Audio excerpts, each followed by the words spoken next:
Hello, इस video में हम देखेंगे मिट्टी का भराव किस प्रकार की मिट्टी से करना चाहिए। तो सबसे पहले मैं बेस्ट ऑप्शन की बात करूंगा।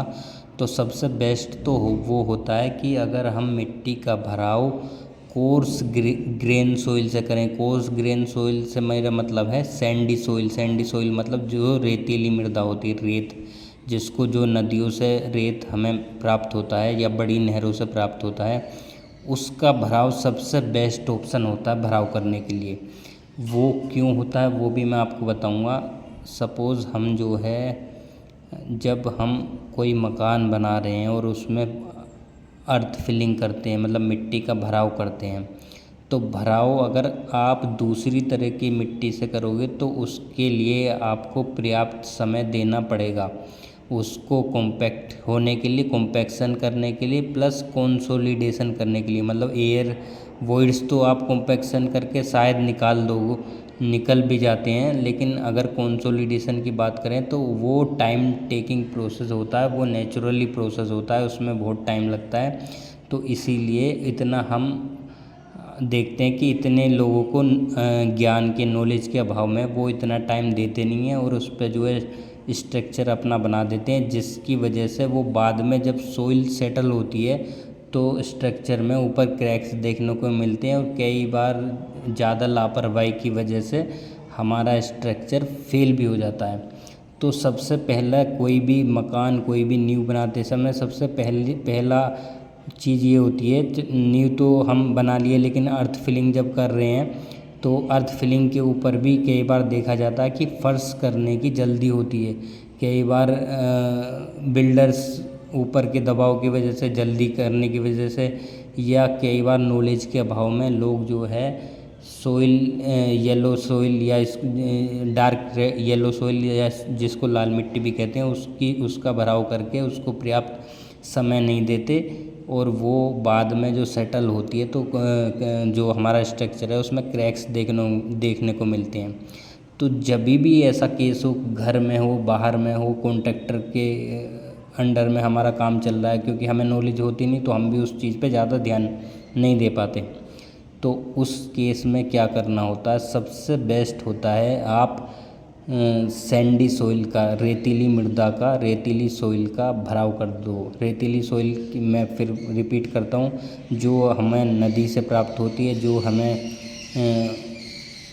बड़ी नहरों से प्राप्त होती है, जिसका यूज़ हम प्लास्टर में करते हैं बदरपुर के साथ, उसको रेतीली मृदा कहते हैं। तो उसका भराव करने पे क्या होता है, वो विदिन 1 मिनट कॉम्पैक्शन और कंसोलिडेशन अपना कंप्लीट कर लेती। कॉम्पैक्शन भी पूरा हो जाता है, उसका कंसोलिडेशन भी हो जाता है हाथ के हाथ ही, क्योंकि उसके जो पार्टिकल्स होते हैं वो मोटे होते हैं और अलग अलग होते हैं, तो उसमें पानी रुक ही नहीं पाता। बहुत से लोग क्या उसमें भी पानी लगाते रहते हैं, लेकिन उसमें पानी लगाने का कोई बहुत ज़्यादा फ़ायदा नहीं होता, क्योंकि वो अपना सेटलमेंट, कॉम्पैक्शन और कंसोलिडेशन दोनों को विदिन 1 मिनट कंप्लीट कर लेती है। डालने के साथ साथ ही उसका ऑटोमेटिक कॉम्पैक्शन हो जाता है, क्योंकि जब उसके जो पार्टिकल्स होते हैं वो बिल्कुल अलग अलग होते हैं, तो उसमें जो एयर है वो रुक नहीं पाती, गोल होते हैं वो।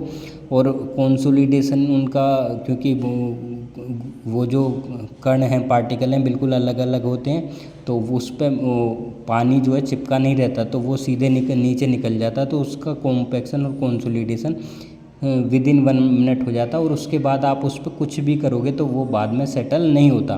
तो इसलिए बेस्ट ऑप्शन पे अगर जाना है तो सबसे बेस्ट ऑप्शन ये होता है कि रेतीली मृदा का भराव करना होता है हमें। रेत कॉम्पैक्शन और कंसोलिडेशन अगर किसी को नहीं पता तो वो मैं डिस्क्रिप्शन में इसका लिंक भी दे दूंगा, जो कॉम्पैक्शन और कंसोलिडेशन की मेरी वीडियो है, तो उसको भी आप देख सकते हो। दोनों को जानना ज़रूरी होता है।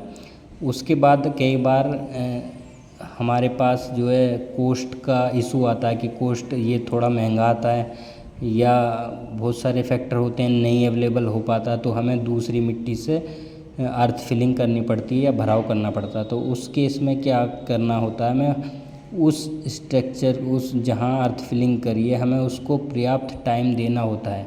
मतलब उसका कॉम्पैक्शन करना होता है, पर्याप्त कॉम्पैक्शन 1-2 दिन में जब भी कंप्लीट होता है, उसके बाद उसको कंसोलिडेशन के लिए टाइम देना होता है। क्योंकि अगर उसका कंसोलिडेशन नहीं होगा तो उस और आप स्ट्रक्चर आप फर्श वगैरह उस पर डाल दोगे तो बाद में जब कंसोलिडेशन के थ्रू उसके वॉइड से एयर नीचे को निकलेगा तो एयर का जो गैप बनेगा उसमें मिट्टी भरेगी तो वो फिर वापस से सेटल होगा। सेटल होने के बाद आपका फर्श वगैरह जो भी है वो नीचे को बैठने की कोशिश करेगा। तो हमेशा ये अपने माइंड में रखना कि अगर आप किसी भी सोइल से मतलब रेतीली मृदा से रेतीली सोइल से भराव नहीं कर पा रहे हो तो उसको पर्याप्त समय देना पड़ता है हमें कॉम्पैक्शन के लिए और कंसोलिडेशन के लिए। जितना आप लंबा छोड़ के रखोगे उतना ही वो सेटल हो जाएगा। और कभी भी काली मिट्टी जिसको इंग्लिश में ब्लैक कॉटन सोइल कहते हैं उसका भराव कभी भी नहीं करना चाहिए, क्योंकि उसमें क्या एक उसकी डिमेरिट होती है कि वो एक्सपेंशन होता है, कॉन्ट्रैक्शन होता है, संकुचन और उसका प्रसार होता है। तो पानी के साथ प्रसार करता है और सूखने पर वो संकुचित होती है मिट्टी। तो ऐसी मिट्टी पे कभी भी कोई फर्श या कोई भी स्ट्रक्चर नहीं बनाना होता हमें। तो ब्लैक कॉटन सॉइल पे तो ब्लैक कॉटन सॉइल का हमें भराव करना ही नहीं है। बाकी रेतीली मृदा सबसे बेस्ट होती है। और उससे अलग अगर आप कोई सॉइल डाल रहे हो रेड सॉइल या डार्क येलो सॉइल तो उनको पर्याप्त सेटलमेंट के लिए, कॉम्पैक्शन के लिए, कंसोलिडेशन के लिए पर्याप्त टाइम हमें देना होता है। कई बार फाउंडेशन हम जो फुटिंग डालते रहते हैं तो जो रिक्वायर्ड डेप्थ है उससे ज़्यादा फुटिंग खुद जाती है। तो उसको फिल करने के लिए कई बार साइटों पे देखा गया कि नॉर्मली वैसी मिट्टी डाल देते हैं कॉन्ट्रैक्टर जो होते हैं। तो उस केस में ये वाली मिट्टी ना डाल के रेतीली मृदा का फिलिंग करनी चाहिए। उसके बाद उस पर चाहे आप जस्ट बाद स्ट्रक्चर फुटिंग डाल दो तो कोई प्रॉब्लम नहीं आएगी। तो ये एक वीडियो भले ही आपको लगे कि इतनी इम्पोर्टेंस नहीं है, लेकिन अगर इसको डीपली देखा जाए तो बहुत इम्पोर्टेंट वीडियो है। Thank you.